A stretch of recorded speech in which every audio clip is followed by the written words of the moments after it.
আগে রাম পরে বাম, সেই স্লোগানকে মানুষ ছুঁড়ে ফেলে দিয়ে আবার বলছে যে বামেরাই না আসলে আমাদের ভালো হতে পারে না। কিন্তু কাজের জায়গায় কিন্তু বিজেপি নেই।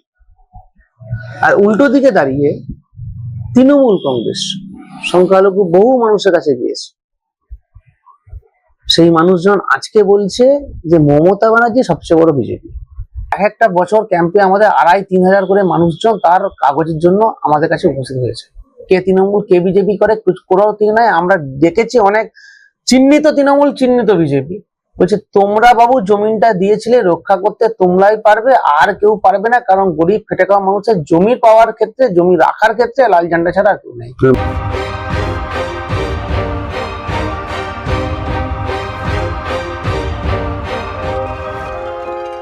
নমস্কার, পিপলস রিপোর্টারে আপনাদের স্বাগত। আমরা এই মুহূর্তে আছি ডেবরা বিধানসভা কেন্দ্রে এবং আমাদের সঙ্গে আছেন ডেবরা বিধানসভা কেন্দ্রের বামফ্রন্ট মনোনীত আইএসএফ সমর্থিত সিপিআইএম প্রার্থী সুমিত অধিকারী। সুমিত, পিপলস রিপোর্টারে আপনাকে স্বাগত। প্রচার করছেন সকাল থেকে প্রচন্ড গরমের মধ্যেও, একটু সামান্য বিশ্রামের সময়, সেই সময় তো আমি ভাগ বসালাম এসে, দুঃখিত। কেমন সাড়া পাচ্ছেন, কেমন বুঝছেন প্রচারে? আমাদের ডেবরা যে বিধানসভা, আমাদের একটাই ব্লক একটাই বিধানসভা, 14টি অঞ্চল আছে। 14টি অঞ্চলেই আমি প্রথম দফায় প্রার্থী ঘোষণা হওয়ার পর প্রচার সেরেছি। এমনটা নয় যে নির্বাচনের সময় বলেই রাজনীতি করছি, এমনটা না। সারা বছর ধরেই, যেহেতু আমার বাড়িও ওখানে, সারা বছর ধরেই মানুষের রুটি রুটি সংগ্রাম আমাদের ডেবরা ব্লকে যা চিরায়ত ভাবে হয়ে থাকে। বঞ্চিত মানুষের অধিকারের সামনে রেখে লড়াই।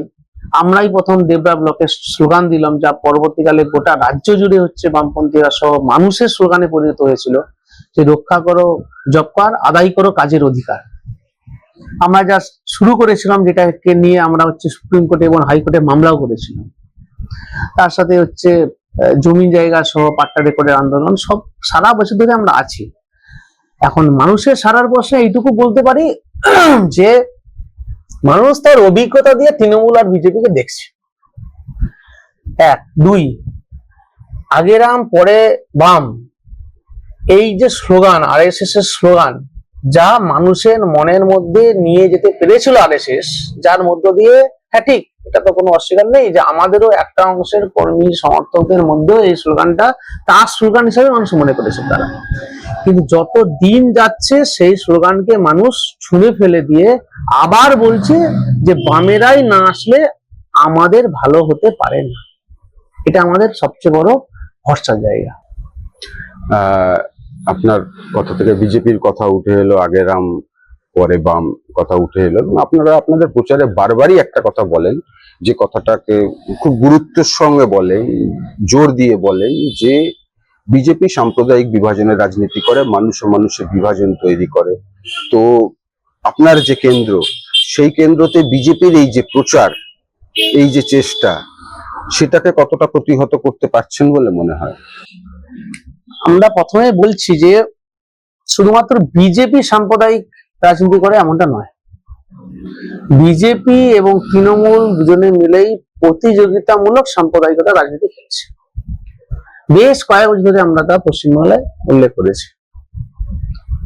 আমাদের ডেবরা ব্লকের ক্ষেত্রে একটা বড় অংশের সংখ্যালঘু অংশের মানুষ আছে, আবার এখানে হিন্দু জনজাতি মানুষজন বেশি।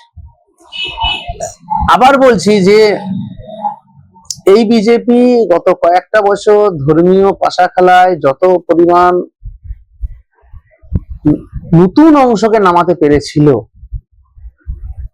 এবারের সেটা তার পারেনি।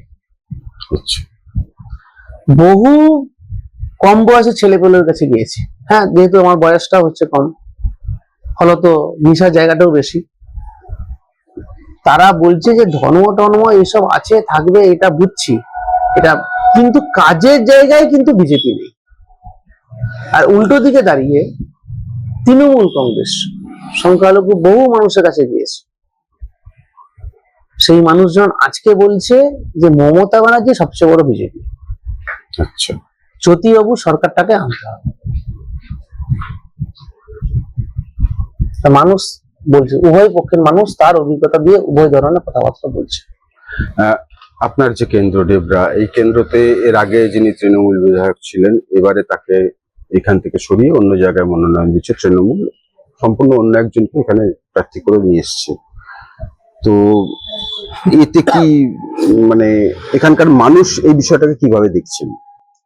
অনেক মানুষ বলেছেন, এমনকি তৃণমূলের কর্মীরাও বলেছেন যে এই প্রার্থীকে আমরা এখনো গ্রহণ করতে পারছি না, কারণ 2021 সালে ইনি ছিলেন বিজেপির ক্যান্ডিডেট। তো আবার যদি এটা তো আমাদের কথা নয়, বাজার যে একজন আনন্দবাজার পত্রিকা সহ অন্যান্য পত্রিকাগুলোতে ফ্রন্ট পেজের খবর ছিল, শুধু আমাদের কথা নয়, যে বনসহায়কের প্রচুর পরিমাণে টাকা দুর্নীতি করেছেন এই রাজীব ব্যানার্জি। মমতা ব্যানার্জি বলেছেন রেকর্ড। আবার রাজীব ব্যানার্জি বলেছিলেন শুধু আমি চুরি করিনি, আমি শুধু সুপারিশ করেছিলাম, চিরকুটটা এসেছিল পিসি ভাইপোর কাছ থেকে। মানুষ এগুলো দেখছেন। মুখ্যমন্ত্রী দেবরা এলেন, দিয়ে বললেন রাজীব খুব ভালো ছেলে, কাজের ছেলে, ওকে ভরসা করুন। মানুষ বলছে যে আজকে যাকে বলছে কাজের ছেলে, ভালো ছেলে, তাহলে 2021 সালে কেন বলেছিল যে বনসহায়কের অনেক দুর্নীতি ওর বিরুদ্ধে আছে, আমরা ক্ষমতায় আসার পরে এই দুর্নীতিকে প্রকাশে আনবো। কিন্তু উনি আবার বিজেপি থেকে যখন ঘুরে আবার তৃণমূলে এলেন, তখন এই আর তদন্তের জায়গা কোনো কিছু নেই। আমরা শুধু বলছি না, তৃণমূলের লোকগুলো এই কথা বলছে। সাম্প্রতিক সময়ে ডেবরাতে বেশ কিছু আন্দোলন আপনারা করেছেন, সেটা জমির পাট্টা দেওয়া হোক, জমি উদ্ধার করা হোক, সেই বিষয়ে যদি একটু কিছু বলেন, যে কি কি আন্দোলন করেছেন আপনারা? আমাদের ডেবরা ব্লক, যদি ডেবরা ব্লকের রাজনৈতিক ইতিহাস যদি আপনারা একটু দেখেন, এই ব্লকের জমি আন্দোলনের শিকড় আছে অনেক গভীরে। এখানে নকশালে আন্দোলন, এখানে ঝাড়খণ্ডীদের আন্দোলন, বেনামি জমি উদ্ধার করে গরিব মানুষের মধ্যে বিলি বন্টন করার দীর্ঘ ইতিহাস ডেবরা ব্লকে আছে। আর ডেবরা ব্লক একটা কৃষির মানে কৃষক সভা, কৃষি এর একটা আর্থিক যোগাযোগ। আমরা 2020 সাল থেকে আমরা যেটা করলাম, যা শুরু করেছি, এখনো যেটা চালিয়ে যাচ্ছি, তাহলে বহু মানুষ বসে আছেন, রাস্তার ধারে বসে আছেন, খালপাড়ে বসে আছেন, কখনো আগে মনে হয়নি যে আমাকে উচ্ছেদ হয়ে যেতে হবে। এখন এই সরকার এসে এইসব মানুষদেরকে সব জায়গা থেকে উচ্ছেদ করে বড় বড় প্রমোটার সহ দালালদেরকে বিক্রি করে দিচ্ছে। বিএলআরও অফিসে রাতের বেলা আমরা যখন খোঁজখবর দেখলাম, আমরা যে 2018-19 সাল থেকে বিএলআরও অফিসে রাত 6টা 7টা 8টার পর থেকে বড় বড় মানুষের সব চুক্তিপত্র চলে। কিছু মানুষজন তো আছেন, আমাদেরকে বলেন। আমরা তখন ঠিক করলাম যে এক মানুষের জমিনের অধিকার আমরা রক্ষা করব। যার পাট্টা নেই তাকে পাট্টা দেওয়া, পাট্টা থাকলে রেকর্ড, না থাকলে রেকর্ড দেওয়া, বর্গা, অনুমতি রং, যা জমির যা ক্যাটাগরি যা আছে আমরা রক্ষা করব। আমরা প্রথম 2020 সালে 4 দিন টানা ঘেরাও করলাম, 2019 সালেও করেছি, 2021 সালে, 22 সালে, 23 সালে আমরা বরাবর করেছি। শেষ বছর আমরা করলাম 8 এবং 9 জানুয়ারি এই বছর আমরা দিন রাত করে করলাম, দিন রাত। তার আগের বছরও করেছিলাম আমরা দিনে রাতে, পুলিশ তুলতে এসেছিল, পারেনি। এবার বলবেন যে এটা করে সাফল্য কোথায় আছে? একবারে আমরা সব সাফল্য পাইনি, কারণ এক একটা বছর ক্যাম্পে আমাদের 2,500-3 হাজার করে মানুষজন তার কাগজের জন্য আমাদের কাছে উপস্থিত হয়েছে।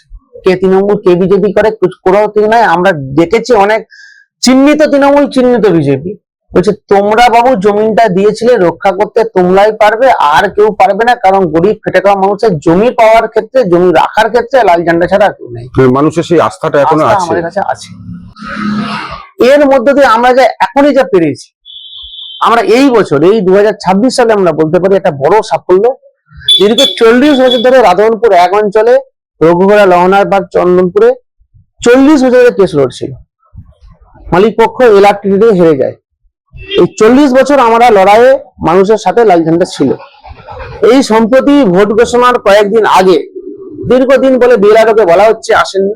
কিন্তু আমরা চাপ দিয়ে বিএলআরও কে চাপ দিয়ে আড়াই উপস্থিত হয়ে এই 80 জনের আমরা ইন্সপেকশন করতে আমরা সক্ষম হয়েছি, যাতে তারা হচ্ছে পাটটা তারা পায়। এমনও আছে চকবাড়িতে 23টা ফ্যামিলি চাষ করতে পারেনি, যার জমিন হচ্ছে খাস হয়েছিল, 23 জনের নামে পাট্টা আছে, তার ছেলের নামে এখন সে রেকর্ড করে বলছে আমার জমি, কিন্তু লাল ঝান্ডা থেকে কোর্টে লড়াই, রাস্তা লড়াইয়ে আমরা জমি ফেরত পেয়েছি। এই যেমন আছে আমাদের শামচক অঞ্চলে আছে, জলিবন্ধাতে, আমাদের 9 নম্বর গোলকগ্রামের করন্ডাতে আছে, খাজুরিতে আছে। ফলে প্রতি বছর আমরা যখন এই জমির বিষয়টাকে নিয়ে লড়ি তখন আছে। এবার বিএলআর অফিসে বলছে আমার স্টাফ নেই, আমরা শুধু বলছি একটা দিন যাব আর আমরা 1000-3 মানুষের হচ্ছে কাগজপত্র জমা দিব, এখানে আমরা কাজ আমাদের শেষ নয়। আমরা জানি যে এই সরকারের সময়কালে দাঁড়িয়ে বিএলআর অফিস থেকে শুরু করে সব দপ্তরে কোনো হচ্ছে লোক নেই, কর্মচারী নেই। আমরা আমাদের অঞ্চল ভিত্তিক আমরা লোক ঠিক করেছিলাম, অঞ্চল ভিত্তিক। তারা যে কোন কাগজটা শর্টিং করতে হবে, কোন কাগজে কোনটা এডিশন করতে হবে, সেই ব্যবস্থা আমরা করছি। তো সরকারকে আমরা শুধুমাত্র একদিন আন্দোলনে থেকে যে নয়, আমরা যেহেতু একসময় লাল ঝান্ডা এই জমিনের ব্যবস্থা করেছিল মানুষকে সাথে নিয়ে, মানুষের প্রয়োজনে, তাই জমি রক্ষা করার জন্য গঠনমূলক সমালোচনা করার মধ্য দিয়ে এবং মানুষের পাশে থেকে যে সহযোগিতা করা দরকার, যেমন রাস্তায় সহযোগিতা, আইনের সহযোগিতা এবং অফিসের সহযোগিতা, 3 সহযোগিতা আমরা নিরন্তর ভাবে আমরা করে আসছি। এবং একটা ডেপুটেশন দিয়ে নয়, 7 দিন অন্তর আমাদের হচ্ছে কৃষক সভা, খেতমজুরের টিম সেখানে যান, যেই অঞ্চলে যেই মানুষের যা কাগজের হচ্ছে এডিশন করা দরকার সেই কাজ আমরা ধারাবাহিকভাবে করছি। এর মধ্য দিয়ে বহু মানুষ, আজকে প্রায় 3 থেকে 400 মানুষ শুধু পাট্টা পেয়েছে আমাদের আবেদনের মধ্য দিয়ে। রেকর্ডের প্রশ্নে বহুদিন ধরে রেকর্ড আটকে ছিল, ওয়ারিশন রেকর্ড আটকে ছিল, কিন্তু বহু মানুষের সমস্যার সমাধান হয়েছে শুধুমাত্র লড়াই আন্দোলনের হচ্ছে সংগ্রামের ফসল। এবং 2, আমরা আরেকটা যেটা করেছি সেটা হলো যে, এটা জানেন একটা বড় একটা বিষয় যে অনেকে বলছে লাল ঝান্ডা শূন্য, লাল ঝান্ডা কিসের ক্ষমতা আছে? সরকারি সম্পত্তি লাল ঝান্ডা যখন ছিল এটা সরকারি সম্পত্তি হিসাবে অ্যাকোয়ার করা ছিল। অঞ্চল থেকে লিজ হতো, 2.5 একর পুকুর লিজ হতো, 4.5 একর এলাকায় বড় বড় গাছ ছিল। তৃণমূল পঞ্চায়েতে আসার পরে 10-এর 1 অঞ্চলে কালুয়া মৌজায় সেখানে সব লুট হয়ে গেল। আমরা বারে বারে বন দপ্তরকে জানিয়েছি, বিডিও কে জানিয়েছি, ওসি কে জানিয়েছি, তারপরেও আমরা দেখছি কোন রকমের কাজ হয়নি। তখন হচ্ছে আমরা সাধারণ মানুষকে ডাকলাম, কে তৃণমূল কে বিজেপি করে আমার জানার দরকার নেই, সব মানুষকে ডেকে বললাম যে ভূমিহীন সেই হচ্ছে এখানে আসুন, ঘর করুন। 150 জন মানুষ উপস্থিত হয়েছে, 150টা পরিবারকে আমরা সেখানে আজকে তারা বসানোর ব্যবস্থা করা হয়েছে। সেখানে আমরা জানি বিএলআরও পুলিশ মাঝে মাঝে ধমক দিতে আসে, আমরাও তার বিকল্প কি ব্যবস্থা করা যায় তার জন্য আমরা ব্যবস্থা করে রাখছি। আমাদের জমি আন্দোলন দেবরাজ যে একটা পূর্বের ইতিহাস ছিল অতীত, সেটাকেও এখন আমরা সমানভাবে আমরা জারি রাখার চেষ্টা করছি। এসআইআর এই কেন্দ্রকে কতটা প্রভাবিত করেছে? এসআইআর তো আছেই। এসআইআর এই কেন্দ্রে আমাদের প্রথমে 24,000 মানুষকে হিয়ারিং এ ডাক দেওয়া হয়। 24,000 মানুষ। আমাদের দেবরাজ ব্লকে 2,32,000 ভোটার, 24,000 মানুষকে ডাকা হয়। আপনারা শুনলে অবাক হয়ে যাবেন, দেবরাজ ব্লকের 25 বছরের এমএলএ, যিনি 2002 সালে রানিং এমএলএ ছিলেন, জাহাঙ্গীর করিম, তাকেও হিয়ারিং এ ডাকা হয়েছে। তার মানে এখানে দেবরাজ ব্লকের যে মানুষকে আমরা গোটা রাজ্যে যা দেখছি, যে তৃণমূলের যে বিএলওদের একাংশের যে কাজ, আর উল্টো দাঁড়িয়ে যে পদ্ধতিতে হচ্ছে এসআইআর হিয়ারিং এর পদ্ধতি করা দরকার, এর ফলে আমাদেরও দেবরাজ ব্লকে একটা অংশের মানুষের বড় তারা হিয়ারিং এ ডাক পেয়েছিল। পরের বারে ডিলিটেড এবং বিচারাধীন ভোটারও ছিলেন। কিন্তু একটা বড় অংশ আমাদের পার্টির কর্মীরা আমরা রাস্তায় নেমে আমরা ক্যাম্প করে বসে একটা অংশকে ফর্ম ফিল আপ করিয়ে উত্তীর্ণ হওয়ার চেষ্টা করানো হয়েছে, হুম। কিন্তু একটা অংশ এখনো ডিলিটেড ভোটার হিসাবে আছে।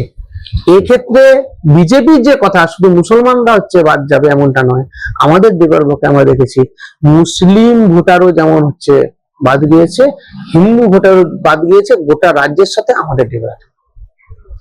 সেই মানুষ তো আজকে ভোটাধিকার ট্রাইব্যুনালে কি হবে না হবে ঠিক নেই, কিন্তু তার একটা জ্যান্ত মানুষকে কাটা দেখে আজকে পাশের মানুষগুলো বলছে তোমাদের কথাই ঠিক ছিল, এই তৃণমূল বিজেপি যৌথভাবে ভোটাধিকারটাকে হরণ করে। তাহলে মানুষের মধ্যে একটা আতঙ্ক চলছে আর কি। তৃণমূল অথবা বিজেপি, আপনার এবারের নির্বাচনে প্রধান প্রতিদ্বন্দ্বী আপনি কাকে মনে করছেন? আমি তো রাজ্যে তো তৃণমূল আছে, ফলত তার টাকা পয়সা, তাদের ম্যাটেরিয়ালস, প্রশাসনিক দপ্তরকে কাজে লাগানো, যেভাবে তৃণমূল ভোটে হচ্ছে নামে, নিশ্চিতভাবে হচ্ছে তারা তো নামছেই, নামবেও, যতই গোষ্ঠীর অন্য থাকুক, বাইরে পাঠাতে থাকুক, প্রধান প্রতিপক্ষ আছে, বিজেপি আছে। বিজেপির দেবরার পক্ষে সেভাবে সংগঠন নেই, কিন্তু ওই যা হয় মিডিয়ার প্রচুর, এখনই পর্যন্ত পাড়ায় পাড়ায় ফিস্ট তৈরি করাচ্ছে, মানুষকে পলক দিচ্ছে, রাস্তা হয়নি আজকে টাকা ফেলে দিচ্ছে, এও উদাহরণ আছে। ভোট পাওয়ার জন্য বলছে রাস্তা করে দেবো আমাদের দলীয় ফান্ডে। কিন্তু আমরা এখনো আমি মনে করছি যে এখানে দাঁড়িয়ে যদি প্রতিদ্বন্দ্বী আবার যদি তৃণমূল আবার ঠিকঠাক কি করবে জানি না, তৃণমূলের যে প্রার্থী হতো বিজেপির প্রার্থী ছিল, ও আবার বিজেপি করছে নাকি জানি না। আমি বলছি যে আমাদের লড়াই তৃণমূল বিজেপি দুইয়ের বিরুদ্ধে, দুইজনকে আমি সমান চোখে রাখছি এবং আমাদের পার্টিও রাখছি। সবসময় বামপন্থীদের ইদানিং শুনতে হয় শূন্য শূন্য শূন্য মহাশূন্যের দল। এবারে নির্বাচনে কি মনে হচ্ছে, শূন্যের গেরো কাটাতে পারবেন বামপন্থীরা? বামপন্থীরা তো শূন্যের গেরো কাটবেই, তার সাথে বামপন্থীরা এই বিধানসভা নির্বাচন নির্ণায়ক শক্তি হবে। আর দুই, এ কথা আমাদেরকে অনেকেই বলে শূন্য শূন্য, হচ্ছে আমরা যেমন ঠিক বিধানসভার আসনে শূন্য, মানুষজন আজকে বলছে এই কথা, তোমরা শূন্য হয়েছে বলে একসঙ্গে কাজ বন্ধ, তোমরা শূন্য হয়েছে বলে আজকে মা বোনেদের দিনকাল বাবু খারাপ নয়, খারাপ ভালো নয়, এটা সন্ধ্যা হলে শুনতে হয়। তোমরা শূন্য হয়েছে বলে কৃষকের আত্মহত্যা করছে, কৃষকের ফসলের দাম নেই। তোমরা শূন্য হয়েছে বলেই গ্রামগুলো জোয়ান শূন্য। আর তোমরা শূন্য হয়েছে বলেই গায়ে গায়ে মাইক্রো ফিন্যান্স ভরে গিয়েছে আমাদের দেবরার ব্লকে, যার নাম হচ্ছে বহু বন্ধকি লোন। কেন এরম নাম কেন বহু বন্ধকি লোন? কেন? কারণ এইটা হচ্ছে বাড়ির 6 জন 8 জন মহিলাদের নিয়ে একটা করে গ্রুপ। অবাক হয়ে যাবেন আপনি শুনলে, রাজ্য কেন্দ্র কি মানুষ তার বুঝে না? 1,20,000 টাকায় ঘর এলো বাংলা আবাস যোজনা। আমাদের সামনেই নদী আছে, এই সামনেই নদী, এইখান থেকে 3-4 কিলোমিটার গেলেই নদী, বালি উঠে মানুষজন করেন। গোটা রাজ্যের সাথে পশ্চিমবাংলায় আমরা আমাদের দেবরা ব্লকে দেখলাম, এখানে দেখলাম যে বালির দাম হু করে বেড়ে গেল, বালির দাম বাড়লো, ইটের দাম বাড়লো, স্টোন চিপের দাম বেড়ে গেল, সিমেন্টের দাম বেড়ে গেল, রডের দাম বেড়ে গেল। 1,20,000 টাকায় কি হবে? যেই ফার্স্ট পেজের টাকা এলো, লোন কোম্পানিগুলো, মাইক্রো ফিন্যান্সের যারা এজেন্ট, আরো ঘরে ঘরে ঢুকে গেল। 8-10 জন মহিলাদের দিয়ে একটা করে গ্রুপ, LND, বন্ধন, উজ্জয়িনী, বটগাছ, কত রকম আছে। আবার অবাক হয়ে যাবেন, এইসব এজেন্টের সাথে তৃণমূল নেতাদের ভারী যোগাযোগ, ফল সই করে নিচ্ছে। আমরা থানায় এসে মলিকাটি অঞ্চলের তিলোচনপুর গ্রাম এলাকার প্রায় 60 জন মহিলাকে নিয়ে আমরা থানায় হচ্ছে ঘেরাও করেছি। মহিলাদের বলছে এখানে সই করো, জানে না, এসটি অংশের মহিলা, কম পড়াশোনা করা মহিলারা একটা সই করে দিল, লোন না নিল, তার নামে একটা লোন হয়ে গেল, তার লোনটা অন্যজনকে দিয়ে দিল। আচ্ছা, মানে একজনের নামে ডিসবার্সমেন্ট হচ্ছে, অন্যজনকে টাকাটা দিচ্ছে। ফলে কি হচ্ছে, এই যে বলছি বহু বন্ধুকে লোন কেন বলি, 6 জন 8 জনকে নিয়ে একটা লোন, 50,000 টাকা লোন নিলে তার সুদ হয়ে যায় 50,000 টাকা।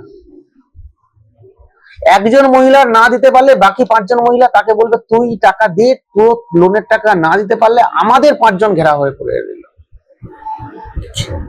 আমরা এই জন্য দেবরা গায়ে গায়ে এই চলটা আছে, বউ বন্ধকি লোন, মানে বাড়ির বউরা হচ্ছে ওইখানে ওই লোনের এজেন্টের কাছে বন্ধক হয়ে আছে। আর যেই হচ্ছে এই ঘরটার এলো, ওই এজেন্টরা হচ্ছে সকালবেলা এলো, কি গো মাসি, কি গো কাকি, তুমি কি আর ঘর করতে পারবে, 50,000 টাকা রাখো, লোন লো।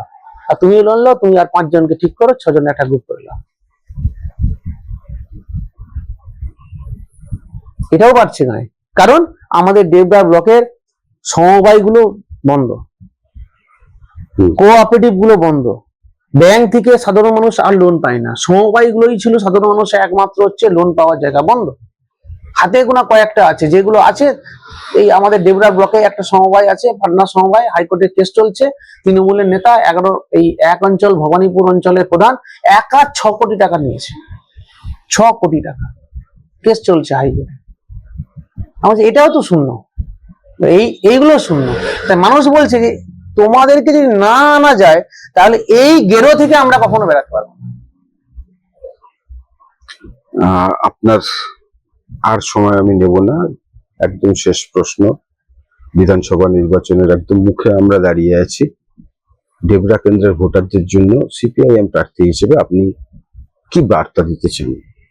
দেবরা কেন্দ্রের বিধানসভার মানুষের কাছে বামফ্রন্টের মনোনীত, আইএসএফ এর মনোনীত সিপিএম প্রার্থী হিসাবে আমার আবেদন যে আসুন, এই বিধানসভা নির্বাচন পশ্চিমবাংলার প্রজন্ম, পশ্চিমবাংলা বাঁচার নির্বাচন, তার সাথে দেবরার মর্যাদা রক্ষার নির্বাচন।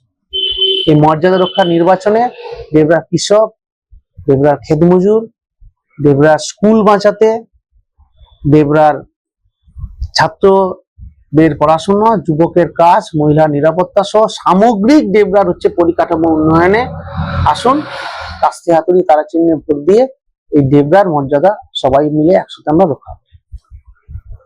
সুমিত, পিপলস রিপোর্টারে এতটা সময় দেওয়ার জন্য আপনাকে অনেক অনেক ধন্যবাদ। আপনাকে নমস্কার। আপনারাও পিপলস রিপোর্টারের সঙ্গে থাকুন, দেখতে থাকুন আমাদের নির্বাচনী পরিক্রমা।